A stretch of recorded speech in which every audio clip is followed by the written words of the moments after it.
रमज़ान महीने जो रब शान वधायो अल्लाह महीनन जो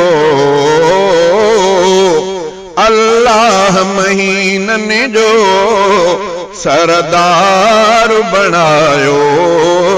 रमज़ान महीने जो रब शान वधायो रमज़ान महीने जो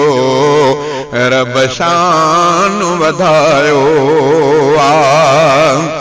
हिन में सचो सुनो क़ुरान थियो नाज़िल क़ुरान में नालो वरी क़ुरान में नालो वरी रमज़ान जो आयो रमज़ान महीने जो रब शान वधायो रमज़ान महीने जो रब शान वधायो अल्लाह महीनन जो सरदार बनायो रमज़ान महीने जो रब शान वधायो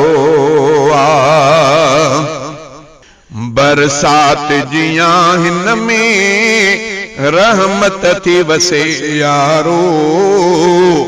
बरसात जियां हिन में रहमत थी वसे यारो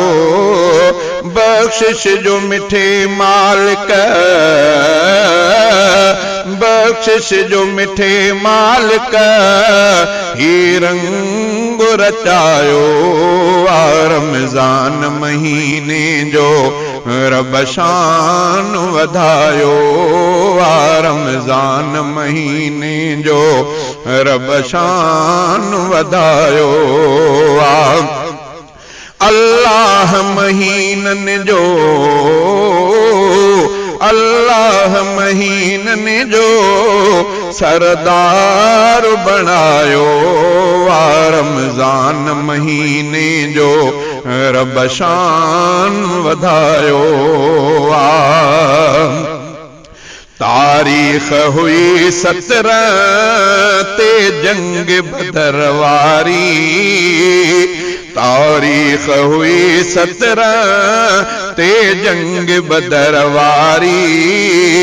दई पहिरी फतह हिन में दई पहिरी फतह हिन में अल्लाह खटायो रमज़ान महीने जो रब शान वधायो रमज़ान महीने जो रब शान वधायो अल्लाह महीनन जो अल्लाह महीनन जो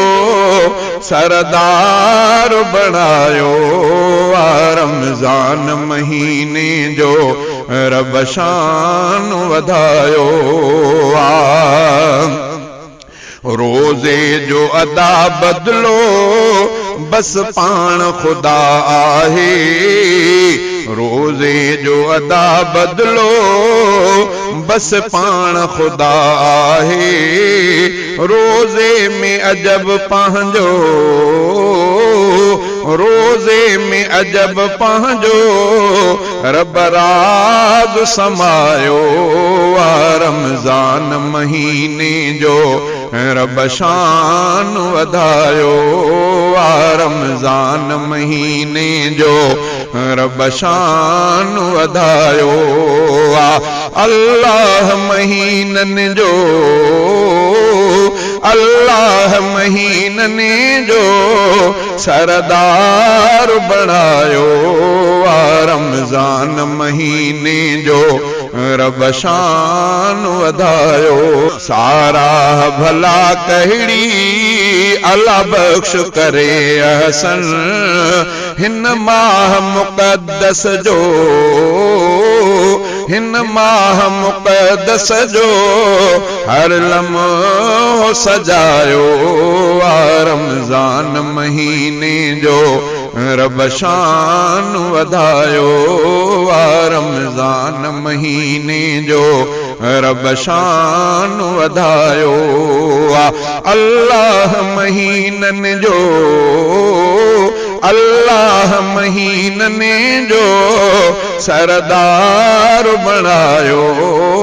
रमज़ान महीने जो रब शान वधायो।